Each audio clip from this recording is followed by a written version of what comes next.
Hi guys, my name is David Penner, and this is my AEP 800 Module 1 introductory video. A little bit about myself. I'm 28 years old, in my 6th year of teaching. This is my 4th year teaching in Rose Hill at the high school level. If you don't know where Rose Hill is at, it's actually just south and east of Wichita. It's my 6th year overall teaching. I spent 2 years prior to coming to Rose Hill at a small town just east of Wichita known as Augusta, and spent my 2 years there teaching at the middle school level. Since then, I've gone on to coach both at the high school level for football and basketball, so I keep busy throughout the year coaching those two sports. Along with coaching and teaching, I also serve as a member of several committees. The first of which is the Professional Development Committee for our district. I'm our high school building representative, which means I'm in charge of getting all the high school teachers on track with where they need to be professional development-wise throughout the year. I also serve as a member of our MTSS Reading Committee, which means I meet with the English teachers and other teachers throughout the high school. We come together and we formulate a plan in order to improve our student reading abilities and try to make our students better readers. I also serve on the Health Science Pathway Committee, which I find very interesting. We get to meet with several community members here in Rose Hill, whether that is or that have careers in the health sciences, whether that's our high school nurse, or the local veterinarian, or even doctors from around the area. And we get to improve or try to find ways to improve our students' skill set as they enter into those careers post-grad. A little bit more, I graduated from Kansas State back in 2011. Since then, I've gone on to move to Rose Hill about 3 years ago, where I bought my first house. I spend most of my time here in Rose Hill, free time that I have, fixing up the house, so trying to improve the house daily, I guess, if I can. I still live the bachelor life. However, I do have a dog who is about 6 years old, and she keeps me busy when I'm not teaching or coaching. A little bit about our school. We are a 4A level school here in Kansas, which means we have roughly 500 to 800 students. We're a smaller 4A level. Last year we had 534 students. Our demographics, a little bit about that, we have roughly 90% Caucasian. Our male to female ratio is 52 to 48, so we have slightly more males than females. However, our demographics also show that we have 19% free and reduced lunch. So a whole lot of our community is part of that low social economic status here as well. So that's something that we are trying to improve as well. We are a one-to-one school district, which means that at the high school level we have a one-to-one MacBook Air to our students, which these MacBook Airs are going to be new this year, so our students are much looking forward to that for next year. Talking about technology and the impact that it has. One thing that I found, especially in the science field, is the better that science gets, the more advances we make in technology. And those two go hand in hand. So as we advance our technologies, we also are creating more avenues or better avenues for getting more scientific advances as well. I found that technology also can open up different avenues for our students as well and help reach more students in our classroom. I'm not going to be the first to lie to you and say that every one of my students loves biology. So those that come in, I really try to grasp what can they do, or what do they like that maybe isn't biology, and how do I implement that into the classroom and get them to learn biology through those methods. Our implication, sorry.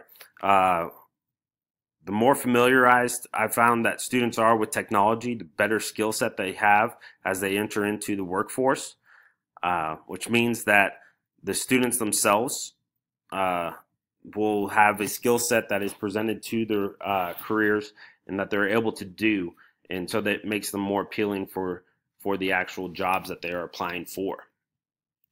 In the classroom, although technology is a good thing, I feel like uncontrolled technology leads to chaos.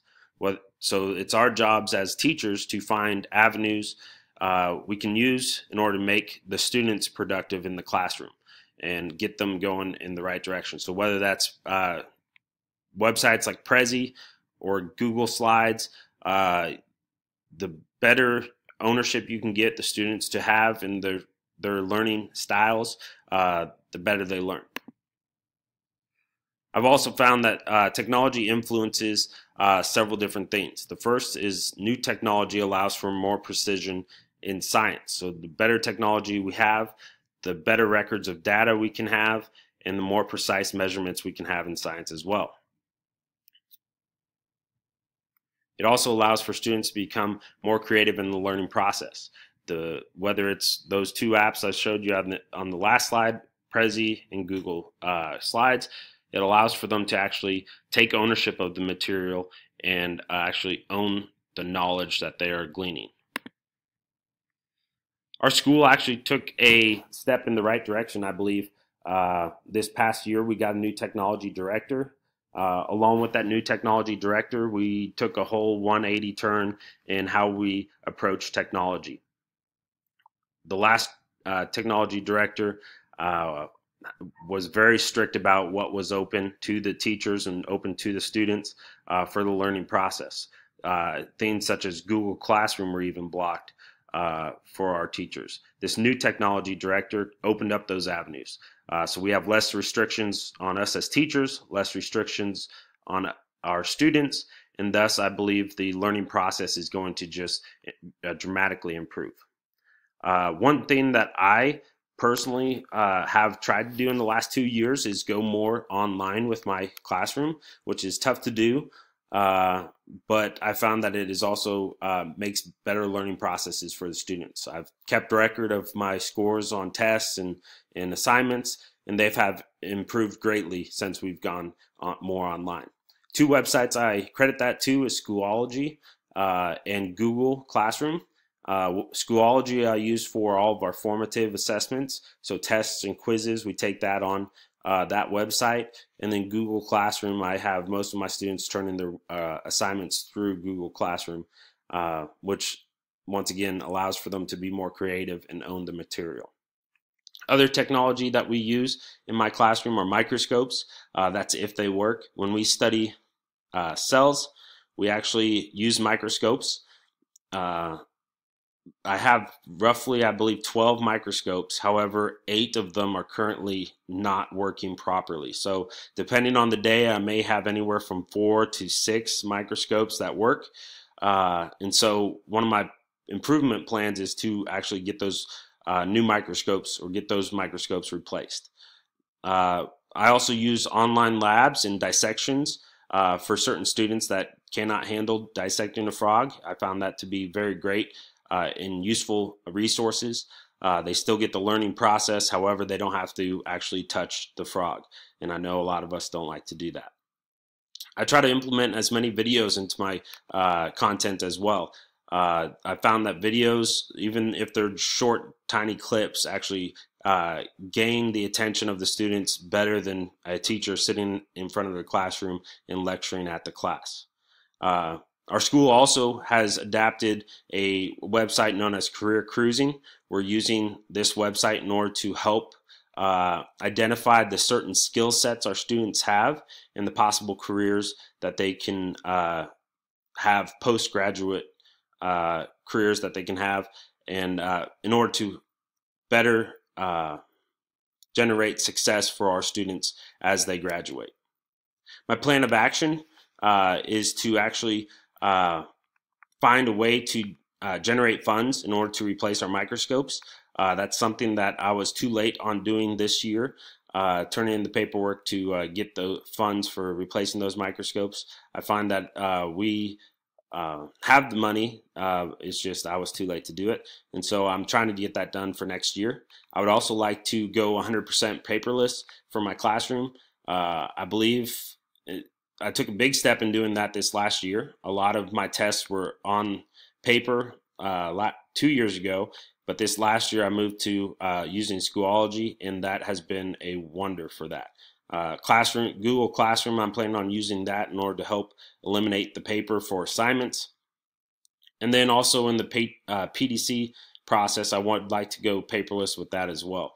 We're one of the few districts that have their teachers at the end of the year turn in a notebook full of hundreds of pages of paper, and then it is my not problem, but my job to go through and look at those papers and make sure that everybody has everything that need turned in.